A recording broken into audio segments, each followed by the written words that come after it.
তবে আমাদের দেশে যদি আমাদের বাংলাদেশের পরিবেশকে সামনে রেখে কথা বলি, তাহলে আমাদের বাংলাদেশে দুই ধরনের মানুষ আছে।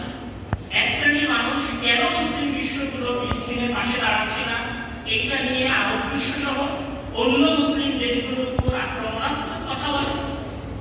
ঠিক অন্যদিকে আরেক শ্রেণীর মুসলিম ভাইয়েরা কথা বলে এটাকে ডিফেন্ড করার চেষ্টা করে যে মুসলমানদের কাছে সক্ষমতা নেই, মুসলমানদের কাছে সেই প্রযুক্তি বা ক্ষমতা বা শক্তি নেই, যেটার উপর ভিত্তি করে মুসলমানেরা আজকে ইউরোপ বিশ্বের সাথে আজকে পাশ্চাত্যের সাথে লড়াই করতে পারে। এই দুই প্রশ্নকে সামনে রেখে আজকে আমার জুমার খুতবার আলোচ্য বিষয়ের চারটা অংশ আছে। তার মধ্যে প্রথম অংশ হচ্ছে যে আমাদের এবং অমুসলিমদের সক্ষমতার এবং এই তুলনার রেজাল্ট।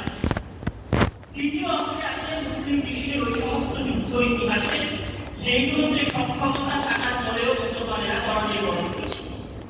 জুমার খুতবার তৃতীয় অংশে আছে ওই সমস্ত যুদ্ধ যেগুলোতে মুসলমানেরা দ্রুত শক্তিহীন হওয়ার পরেও জয়লাভ করেছে। এবং চতুর্থ অংশে আছে তাহলে কি ঈমানী যুদ্ধে জয়লাভের একমাত্র মাধ্যম। আমরা যদি প্রথম অংশ নিয়ে আলোচনা করি, আমাদের এবং অমুসলিমদের সক্ষমতার তুলনা করি, আমি কঠিন কোনো জায়গা দিয়ে তুলনা করবো না। তুলনার কথা আসলেই সামরিক সক্ষমতার কথা আসে, যুদ্ধ বিমানের কথা আসে, আমি সেইগুলোর দিকে যাচ্ছি। আমি একটু সহজ এবং নিত্য প্রয়োজনীয় জায়গা থেকে কথাগুলো বলবো সক্ষমতার তুলনা নিয়ে। আমাদের দেশের গরিব থেকে নিয়ে শুরু করে ধনী শ্রেণী পর্যন্ত, আমাদের আমিনুমারা থেকে নিয়ে শুরু করে আরব বিশ্বের ট্রেডার পর্যন্ত সবাই আমরা নর্মালি একটা জিনিস ব্যবহার করি, সেটা হচ্ছে মোবাইল। আমি যদি ফোন দিয়ে উদাহরণ দিই, আমরা যেই ফোনই ব্যবহার করি না কেন, পৃথিবীতে যে সমস্ত নামীদের ফোন আছে, সেটা স্যামসাং হতে পারে, ভিভো হতে পারে, হুয়াওয়ে হতে পারে, অ্যাপলের ফোন হতে পারে, আইফোন হতে পারে, যে কোনো ফোনের যেটা সবচেয়ে গুরুত্বপূর্ণ পার্ট, আমি বাকি পার্টগুলো নিয়ে কথা বলছি না, আমি যদি প্রত্যেক ফোনের সবচেয়ে গুরুত্বপূর্ণ পার্ট নিয়ে কথা বলি, একটা ফোনের সবচেয়ে গুরুত্বপূর্ণ পার্ট হচ্ছে চিপসেট। মানে চিপসেট মানে যেটার উপর ভিত্তি করে পুরো মোবাইলটা ফাংশন করে।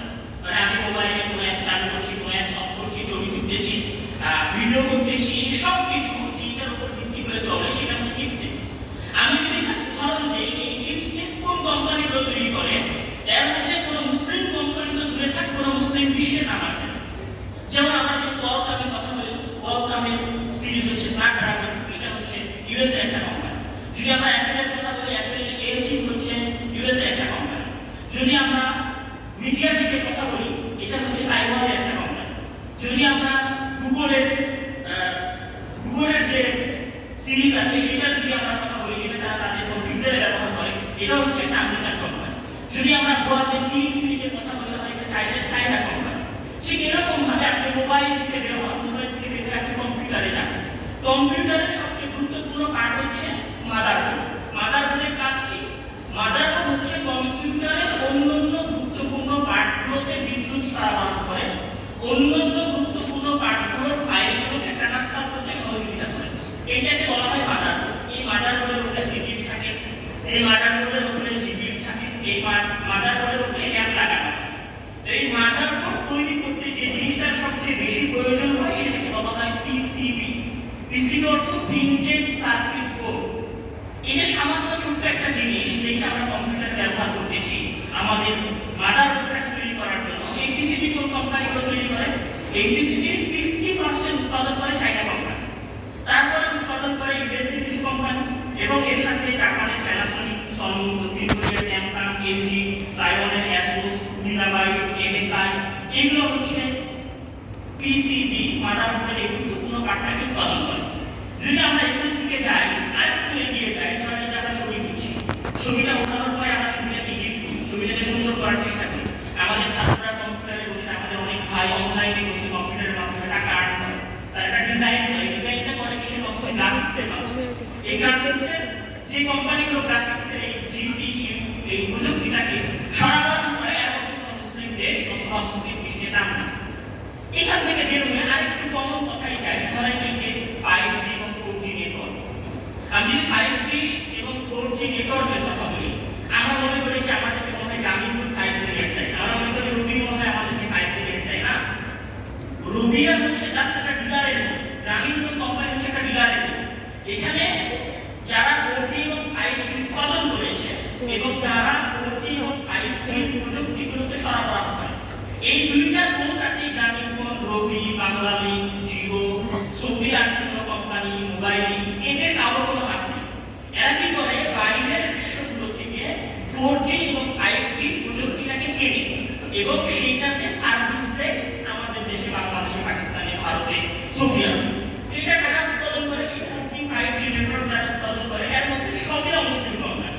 আমি যদি বলি এটা প্রযুক্তির মূল মালিকানা কাকে, তাহলে মূল মালিকানা আমাদের সুইডেনের এরিকসন কোম্পানি, যুক্তরাষ্ট্রের কোয়ালকমের, নোকিয়া হচ্ছে ফিনল্যান্ডের কোম্পানি, হুয়াওয়ে হচ্ছে চীনের কোম্পানি, স্যামসাং হচ্ছে দক্ষিণ কোরিয়ার কোম্পানি, জিটি হচ্ছে চীনের কোম্পানি। এরাই এই 4G এবং 5G নেটওয়ার্কটাকে সরবরাহ করে। আর এই 4G এবং 5G নেটওয়ার্কটাকে সরবরাহ করতে যে ধরনের সরঞ্জামাদি প্রয়োজন, সেগুলো তারা সরবরাহ করে। মানে আপনি যতই পারমাণবিক শক্তিধর দেখেন পাকিস্তানকে, যতই শক্তিধর দেখেন আপনি তুরস্ককে, যতই শক্তিধর দেখেন আপনি মিশরকে, যতই শক্তিধর দেখেন আপনি সৌদি আরবকে, যতই উন্নত মনে করেন আপনি মালয়েশিয়াকে, যতই আধুনিক মনে করেন আপনি দুবাইকে, আমরা কেউ এই প্রোডাক্টগুলো সার্ভিস বা এই প্রোডাক্টগুলো সমাজে মানুষের কাছে আমদানি রপ্তানি করতে পারি। আমরা একটু বাইরে থেকে নিয়ে এসে সেটা আমাদের দেশে আমরা অ্যাসেম্বল করি। আমি যদি এখান থেকে বের হয়ে আরেকটু সামনে যাই, ধরেন আমরা মোবাইল, আমরা অনেকে জিপিএস মানে গুগল ম্যাপিং, মানে এক জায়গা থেকে আরেক জায়গায় যাওয়ার জন্য গুগল ম্যাপ আমরা ব্যবহার করি। গুগল ম্যাপ কিসের মাধ্যমে কাজ করে? গুগল ম্যাপ জিপিএস সিস্টেমের মাধ্যমে কাজ করে। 1987 সালে আমেরিকান এয়ারফোর্স সর্বপ্রথম জিপিএস এর টেকনোলজিটা আবিষ্কার করে এবং 1987 সালে থেকে শুরু করে 2000 সাল পর্যন্ত তারা এটা গোপনে ব্যবহার করে। 2000 সালের পরে তারা এই জিপিএস টেকনোলজিটাকে পুরো বিশ্বের জন্য আম করে দেয়। এবার আপনি কল্পনা করেন যে তারা যে প্রযুক্তি 1987 সালে উৎপাদন করেছে, যেটা 2000 সালে আমাদের জন্য আম করে দিয়েছে, তার থেকে বড় উন্নত, কত উন্নত প্রযুক্তি এখন তারা ব্যবহার করতেছে। এই কারণে এই জিপিএস টেকনোলজি থেকে বের হয়ে যাওয়ার কারণে, যেহেতু এটা এখনো ফুললি আমেরিকান সরকার বা আমেরিকান এয়ারফোর্স এটাকে নিয়ন্ত্রণ করে, এই জন্য রাশিয়া, চীন, ফ্রান্সের মতো উন্নত দেশগুলো নিজস্ব জিপিএস সিস্টেম টেকনোলজি তৈরি করেছে।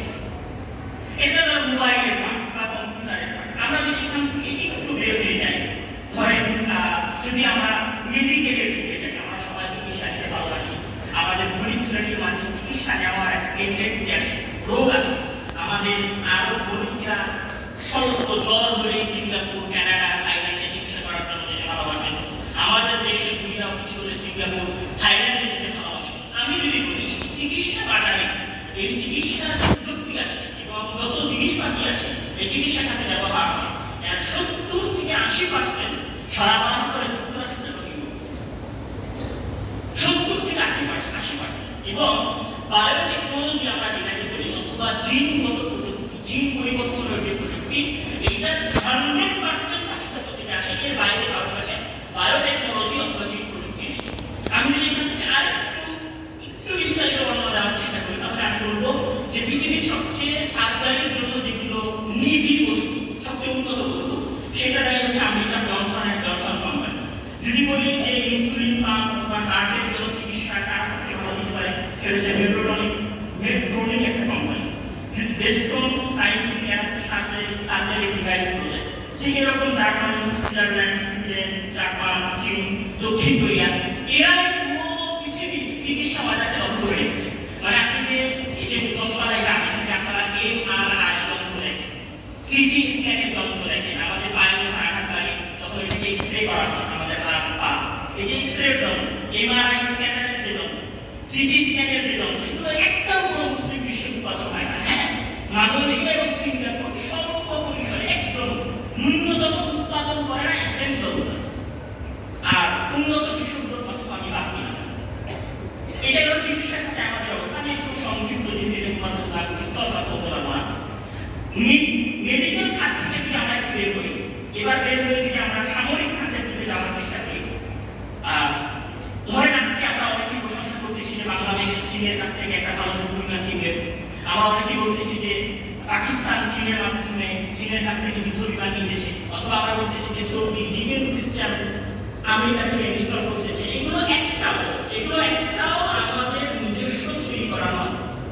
আমি যদি বলি আমাদের সক্ষমতার উদাহরণ দিই, ধরেন পৃথিবীর বর্তমান আধুনিক অস্ত্রগুলোর একটা অস্ত্রের নাম হচ্ছে হাইপারসনিক মিসাইল। হাইপারসনিক মিসাইল কি? হাইপারসনিক মিসাইল হচ্ছে শব্দের যে গতি আছে সেই গতির চাইতে 5 গুণ দ্রুত যে কোনো লক্ষ্য উদ্দেশ্যে আঘাত আনতে পারে। শব্দের গতি কত? শব্দের গতি হচ্ছে ম্যাক 1, মানে প্রতি ঘন্টায় 1235 কিলোমিটার। তাহলে ম্যাক 1 এর যদি 5 গুণ করি তাহলে এটা দাঁড়াবে প্রতি ঘন্টায় প্রায় 6500 কিলোমিটার। মানে একটা মিসাইল যদি সেটা হাইপারসনিক মিসাইল হয় তাহলে হাইপারসনিক মিসাইল প্রতি ঘন্টায় যেতে পারে 6500 কিলোমিটারের পথ। মানে হাইপারসনিক বিমানটা যদি কথা ইন্ডিয়ার কাছে থাকে, ইন্ডিয়া 5 সেকেন্ডে বাংলাদেশের যে কোনো অঞ্চলে হামলা করতে পারবে। যদি ইসরায়েলের কাছে থাকে হাইপারসনিক বিমান, তাহলে এই হাইপারসনিক মিসাইলের মাধ্যমে ইসরায়েল যে কোনো মুহূর্তে 5 থেকে 10 মিনিটের ব্যবধানে সৌদি আরবে হামলা করতে পারবে। সৌদি আরব কোনো প্রস্তুতি গ্রহণ করার পূর্বে। এই ম্যাকের আবার পাওয়ার আছে। রাশিয়ার কাছে এটা সর্বোচ্চ ম্যাক 20, মানে শব্দের গতির চাইতে 20 গুণ জোরে, মানে প্রতি ঘন্টায় 20,000 কিলোমিটার যেতে পারে একটা মিসাইল। এখান থেকে যদি আরেকটু বের করি, ধরেন সাবমেরিন আমরা চিনি। সাবমেরিন মানে এমন যুদ্ধ জাহাজ যেটা পানির নিচে ডুবে থাকে। তো পানির নিচে ডুবে থাকার পারমাণবিক সাবমেরিন কোন মুসলিম দেশের কাছে নাই, এমনকি তুরস্ক এবং পাকিস্তানের কাছে নাই। এই সাবমেরিন একবার ডুবলে 6 মাস পানির নিচে থাকতে পারে। 6 মাস পানির নিচে থাকার পরে সে যে কোনো অঞ্চলে গিয়ে হামলা করতে পারে। এটা হচ্ছে সাবমেরিন, পারমাণবিক সাবমেরিনের ক্ষমতা। একটু বলি যে ধরেন আমরা এখানে বাংলাদেশে বসবাস করছি, বাংলাদেশের পাশে আমেরিকা আছে। এখন আমেরিকা তার এলাকা থেকে বাংলাদেশে মিসাইল ছুড়তে পারবে না। হ্যাঁ, আমেরিকা কি করবে? আমেরিকা হচ্ছে এয়ারক্রাফট ক্যারিয়ার, মানে এমন যুদ্ধ জাহাজ যে যুদ্ধ জাহাজ একসাথে 150-200 যুদ্ধ জাহাজ নিয়ে নিজের উপরে